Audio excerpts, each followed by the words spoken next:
start the airliner collection in London. Airspeed Ambassador 2. Nice prop aircraft.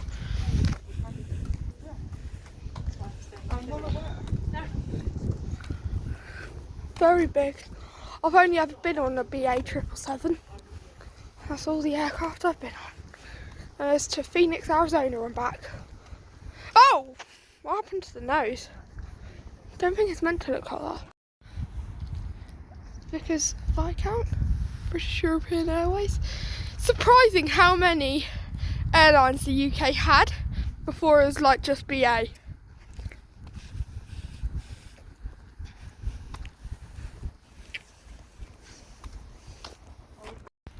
This is a plane I recognise. This is a plane I've seen. This is a plane I saw on its retirement flight. This one isn't the same one I saw, but I saw Joey, the famous all yellow one, at Southampton. The first time I went plane spotting there. Probably put the clip up, but I'm going to do it again. Monarch Airways, Bristol, Britannia. We have shown Britannia on here before at Concorde. Okay, I've seen the one I'm most excited for next.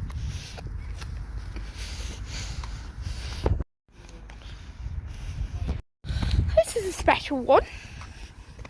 This was the Queen's plane, based at Norfolk. Lovely scheme. I've seen a royal plane at Bournemouth, not flying, at the museum. Got a BOAC VC10. You can see the refueling pod. BOAC stairs. BOAC. Royal plane! Yeah, so I think this was associated with the Coon Company. This is the Trident 2. Even though it has 3 engines, it's number 2. This is the beauty of an aircraft. My second favourite BA colour scheme ever. It's the old one. I prefer BRITIsh actually.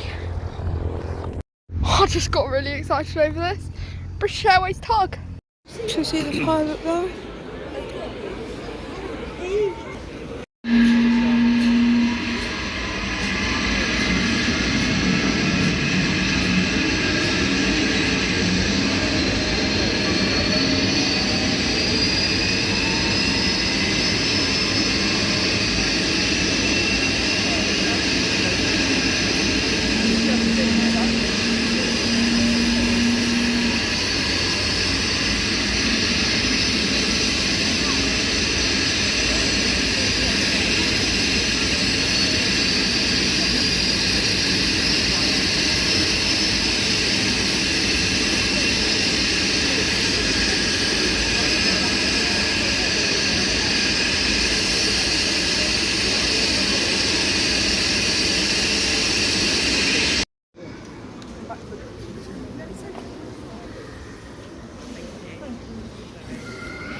This one.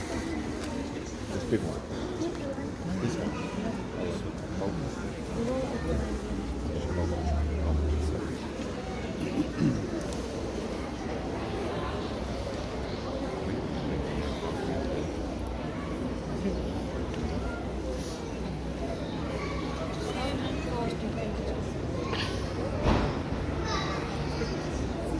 Maybe not. Well, I would start like that, maybe sort of 15 seconds is there? No.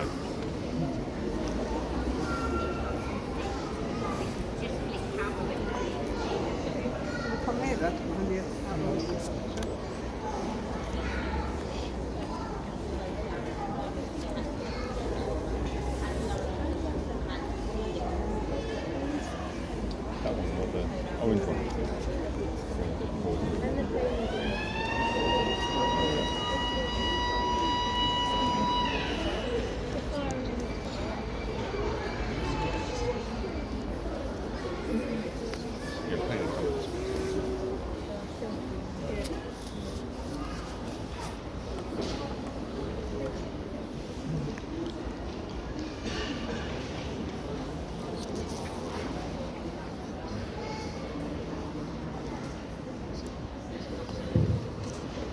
Good afternoon, everybody.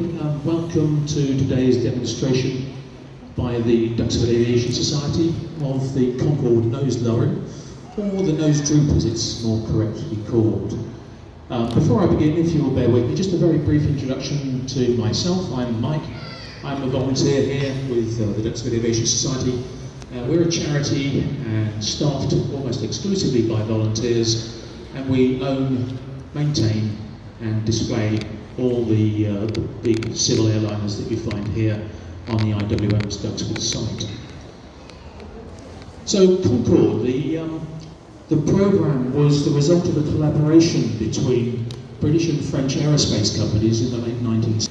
And that itself was a result of the French and British governments deciding to work together to produce what would have been, questionably, the world's first supersonic passenger craft. And as it was the first, they faced a lot of unknown issues and had a lot of problems to solve in preparation for the aircraft that finally went into service with Air France and British Airways in 1977. So this aircraft in particular was the third of only 20 Concordes built. And as those of you that have already been on board will know, she never actually flew in commercial service. It was what was called a program development aircraft. And for the 5 years between 1971 and 1975, this and its French counterpart did an extensive testing program, solving problems and smoothing the way for the aircraft that subsequently went into service with the two national airlines. So for a demonstration today, what we'd like to do is take you on an imaginary flight between London's Heathrow Airport and New York's John F. Kennedy Airport. And on the way, we'll be talking very quickly through some of the features on the aircraft and demonstrating what Concorde can do and why. Before we do though, let me introduce my colleagues on board the aircraft. Hopefully ready to go. In the captain's seat on my side is Simon. There you are, wait for Simon. And on the opposite side in the co-pilot seat is Derek this morning. And I can't see, but hopefully Derek's giving you a wave as well. He is indeed. Okay, good. Right, so we joined the aircraft then at Heathrow. The aircraft is against the jetty in the terminal. The fuel load of about 90 tonnes, which we're going to need to get across the Atlantic, has been loaded. The crew have been on board for about an hour now doing their pre-flight checks, and the passengers have been loaded, sat down and are comfortably strapped in. The cabin crew just advised the flight deck that the cabin is secure and that they're ready to go. So the flight crew will begin by putting on both the navigation lights, which I can't see from here, but hopefully some of you can.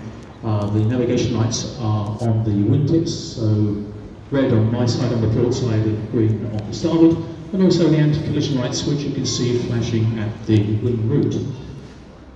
Having done that, they'll get permission for engine start from air traffic control, and we'll have the ground crew push the aircraft back once they have started engines. And it's at this point that we need to think about lowering the nose. The aircraft is currently in her very attractive supersonic cruise configuration, but unfortunately the crew can't safely see to taxi the aircraft out to the runway. So in preparation for the taxi, they will begin by lowering the heat shield visor.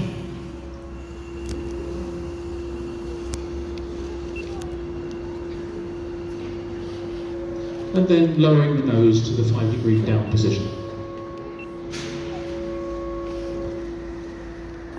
Okay, that having been done, under direction from air traffic, they'll taxi out to the runway and prepare for takeoff. And before putting power on the engine, they would switch on the aircraft's landing lights so that everybody else on the airfield can see that the runway is occupied. So it's just really a safety feature. You can hear the lights coming down now. They'll come on in a few seconds.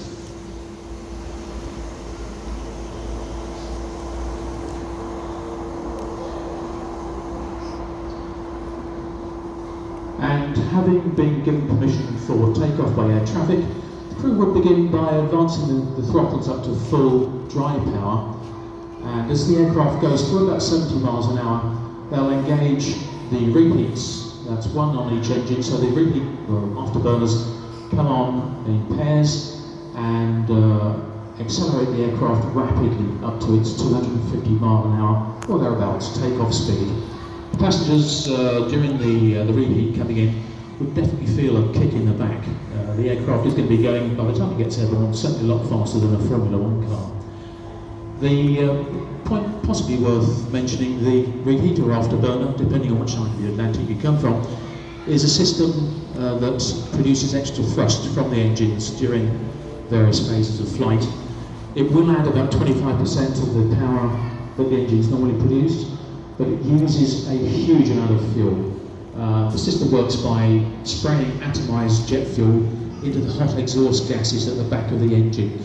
So when they were switched on, you probably remember this from some aircraft live or from TV, you'll see massive cones of flame out the back of the engines. And the afterburners will stay on for about a minute, that's after we're airborne, and having switched those off, the aircraft on the way will be accelerating through about 290 miles an hour. The crew will clean the aircraft up, ready for the supersonic phase, so the gear will come up, which we can't do for you today, unfortunately, but the nose will come back up to the cruise position. And the heat shield visor will be returned to its deployed position.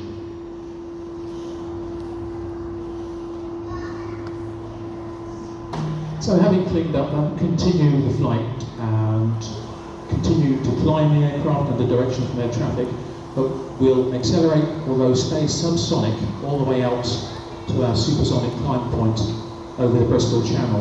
And that will take us about 17 minutes, but having got there, the crew would re-engage the afterburners and begin the climb to cruise altitude and also to accelerate the aircraft up toward the cruising speed. On the way, once we get to somewhere around 50,000 feet and about Mach 1.7, so 1.7 times the speed of sound, we've got through the high drag regime from air resistance, and we can make use of one of the unique and very special, very clever features on Concorde that none of its competitors actually cracked properly.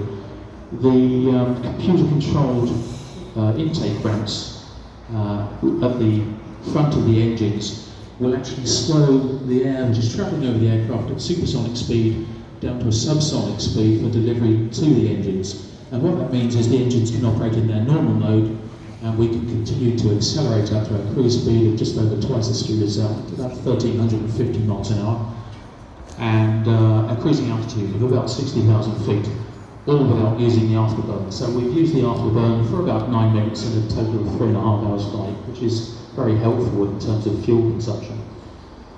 Having gone up to a cruise altitude, as I mentioned, 60,000 feet, so we're going to be around about 20,000 feet, that's about 3.5 miles above, and 800 miles an hour faster than all the Boeings and Airbuses that make the crossing today.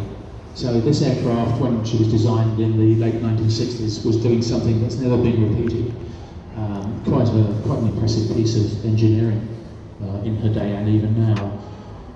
We'll stay in the cruise for just over 2 hours, and as far as the passengers are concerned, they would not have felt anything as they went through Mach 1. They wouldn't be aware of it other than watching the display boards that were set up in the cabin to show that event.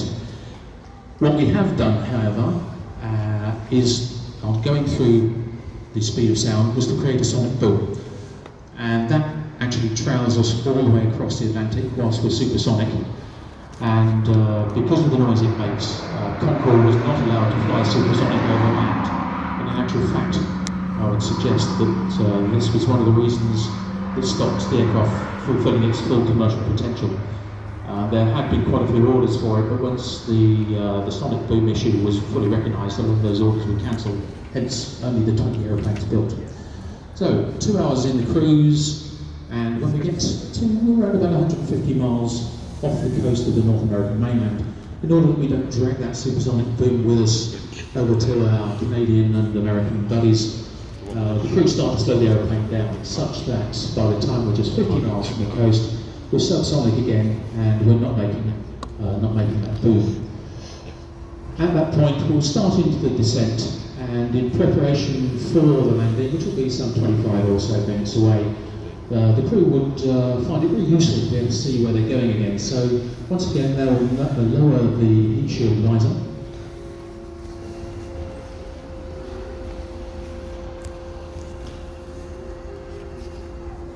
And put the nose back down to 5 degrees.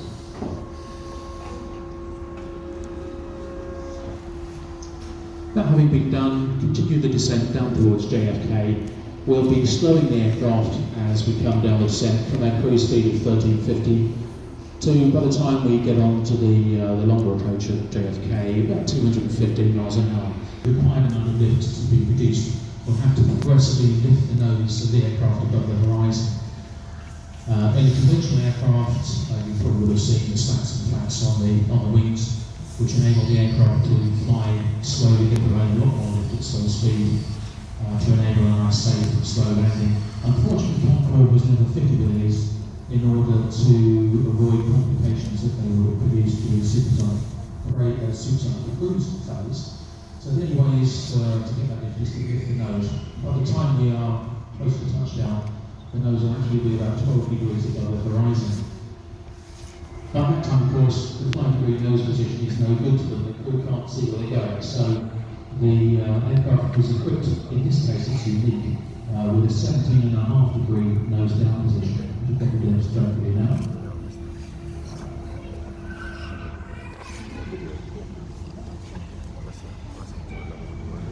Unfortunately, when the Air France and British Airways crews had trained on this aircraft in preparation for operating commercial services, experienced the 17.5-degree nose down, they didn't like it. The nose entirely disappears from view. So a compromise was set, and we'll show this to you now. In-service Concordes only ever were fitted with the 12.5-degree nose down position.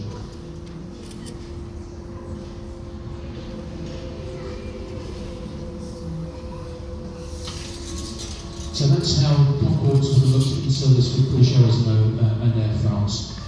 Because though she's a venerable old lady, we'll take the strain off the systems and we'll put the nose back down to 17.5 just for the rest of our demonstration. Okay, coming down the approach, around 215 miles an hour as I say, on the initial approach. Even come down, the landing lights will come back on.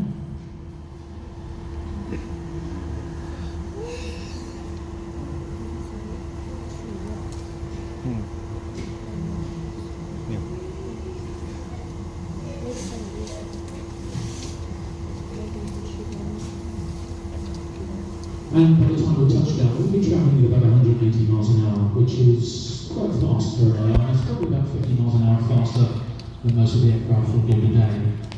As a result of that, and the need to dissipate the energy that such a large aeroplane travelling at that speed was generating, carbon brakes were developed. So Concorde was the first aircraft to have carbon brakes. They're not very common across civil aviation, but they enabled the aircraft to slow down safely and to come down to a safe maximum speed to leave the runway.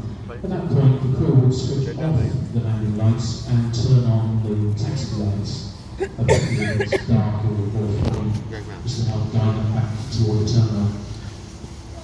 Also at the same time, they would bring the nose back up to the 5-degree down position.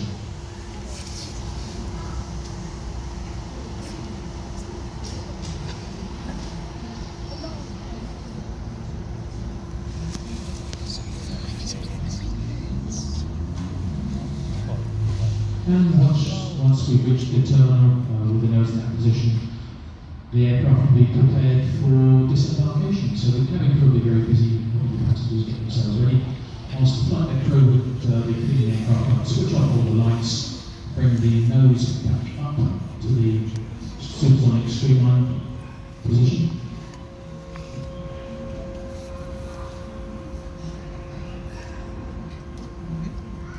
And for the final time this flight, we raise the tube visor.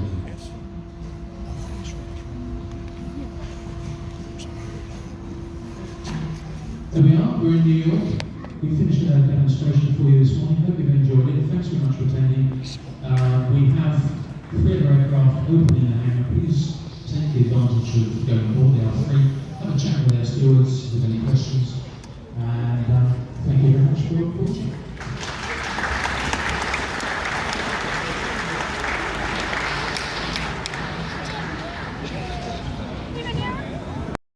Here we have Concorde with the droopy snooty, but it's not droopy anymore.